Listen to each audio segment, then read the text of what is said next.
Hey everybody. So, everyday life. I don't even know what to say other than that Coldplay is back. I want to preface for one by stating that this is easily their best album since Viva La Vida. And secondly, this is actually just one of their best albums right off the bat. My god, what a breath of fresh air hearing that first track, a gorgeous and inspired instrumental, one very subdued and simultaneously presential. It feels accessible, sure, but it's easily more challenging than the past decade of material they've put out. And this is no more apparent than on the third track of the album, Trouble in Town. But first, let's talk about Church, the song that plays directly off of this beginning track. I'm really fond of this one. It feels like morning has come, and this is made clear by its lyrics and floaty, lightweight instrumentation. It's a good track that could be made great by just being longer. This thing could be twice as long, and probably all the better if they can make use of it. And then we have Trouble in Town. I'm of the opinion that this is their most vicious song, hands down. Its simmering production with delicious bass interweaving with thumping but subtle percussion, that's all great. But the real star of the show here are the lyrics, as creeping as that production, talking about being cut down, and sort of implying that the fabric of the brothers and sisters of America is being cut. And that chilling sample of Josh Moyo seeing this extremely tense exchange at the end through the window of this song is dubiously powerful, and fans will likely notice the use of multiple choice words, something we've never heard the band allow. Makes for all the more of a gut punch. Broken comes after this, a good interlude that, like much of the characters on the album, brings you together with the record. It's more sentimental, which dips, in a sense, into the next track, Daddy. Daddy is probably my least favorite moment on the record. For one, it's shockingly dull, which is a nice change of pace coming from the monstrous, intense Trouble in Town, but ultimately hinders it from being terribly engaging. The build-up is also glacially paced and leads to nothing really but a track that's a little more lively. And the lyrics here, while well-meaning, feel too much on the nose to generate any emotion from me. The problem is that everything here is on the surface, and that surface just doesn't appeal to me. I actually like the next sort of interlude though. Wonder of the World, Power of the People, great small and subdued acoustic track, sort of like Coldplay's Bob Dylan impression, in a good way. But the star of the show here, probably even the best song of the whole record, is the next track, Arabesque. This thing is really worth talking about. How do I even begin? That effective ambience whisks me away to another country, one far removed from mine. Then the melody creeps up on you for a second, and the track goes off like a gun, similar to Low, actually. Then it slinks down to showcase that irresistible bass riff and powerful lyrics. Chris singing I Could Be You, You Could Be Me, two raindrops in the same sea, cuts deep here, and the subsequent And We Share the Same Blood are delightfully effective. This is the best he's utilized that simple songwriting structure of his newer albums, ever. Then the song flips lyrically by introducing a new person to round things out, a different person with a different language that encapsulates this different angle he was referring to.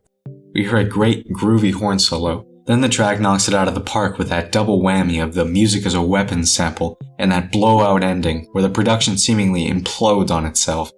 Easily one of my favorite tracks here. Absolutely loving this new sound, Coldplay.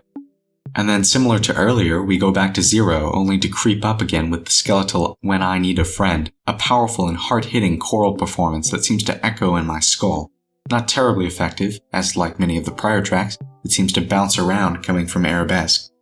And there's not much going on, although that can be excused by its lavish production. After this, we hear the beginning of the side B on the record, kicking off promptly with the vicious acoustic track Guns. Lyrically, this is the coolest the band has ever sounded, and those very deliberate stops are a great touch. And then we hear Chris's F-bomb. Everyone's gone fucking crazy, he says. That hits hard. So lyrically, the song is from the perspective of someone pro-gun, and this emanates pretty obviously through the band's criticism towards this sort of mongering attitude he portrays. And while I do think it's effective, it takes me out of the song hearing things like cut the forests, they're so dumb, as it comes off like the band is just making a straw man argument. The narrator here comes off as some sort of cartoonish villain, when the album itself is appearing to try and focus on believable, singular perspectives. This doesn't mesh. I really do like the meltdown all the trumpets, all the trombones, and the drums, though, as it feels like something sinister is brewing. Not that it doesn't contribute to this unbelievable perspective.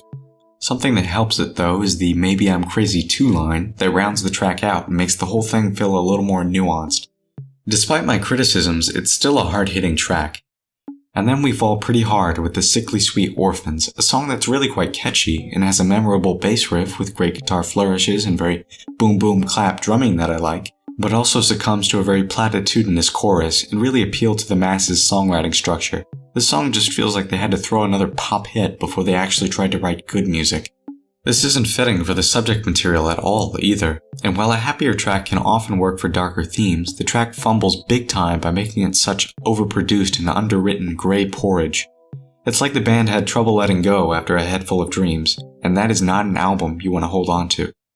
Eco is a great change of pace that I enjoy quite a bit, with its nuanced guitar and warm ambience.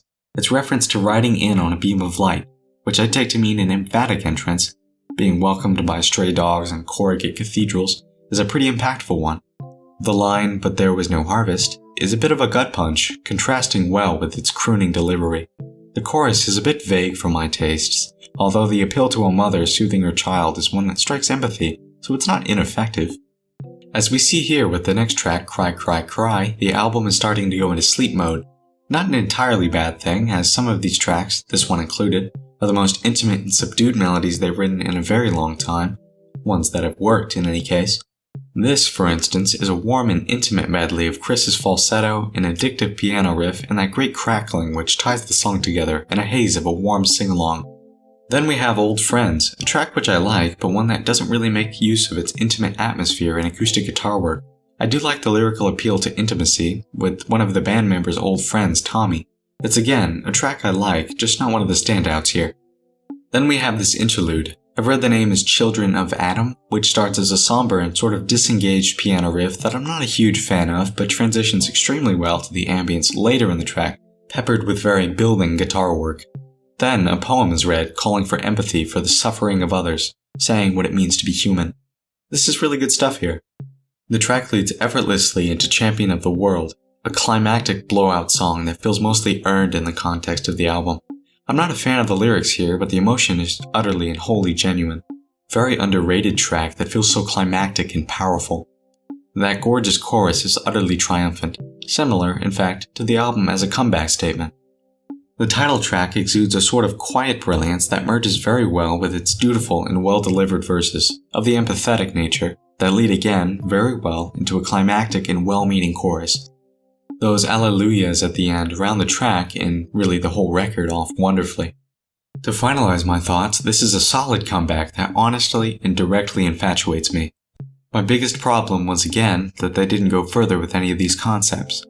Church, for instance, was much too short and could have been literally twice as long. Trouble in Town was fantastic but would have benefited from some ripping and explosive noise work at the end, some sort of clangor that goes on for long enough to hit the nail on the head. These are just some small examples. Another problem I have with the album is that a lot of it wasn't really justified. While I like Old Friends, it didn't have any staying power, even as a wall slinker content to sit in the corner and do its own thing, like much of Parachutes. And unlike much of Parachutes, the pop stylings here were bland and a gross shift from what felt like actual music. Orphans, for example, isn't consistent with any of the tracks here and sounds phoned in, like they just needed one more smash hit. It's honestly an embarrassing track, almost akin to Hymn for the Weekend. But let's be real, it's not that bad. Overall, the album is pretty wobbly and disjointed. That being said, I think it's easily their best since Viva La Vida. I'm honestly really proud of the strides they've taken to make better music again, and while it isn't perfect, it's a sign that things are improving. So, for the first time in the band's career, you can count me as cautiously optimistic. I'm feeling a 55 on this thing. Good return to form. So what did you guys think of this LP? Let me know down in the comments below. If there are any records you'd like to see reviewed by me, feel free to ask. And if you like this content, consider subscribing and hitting that bell for more of it. In any case, thanks for your time, and have a great day.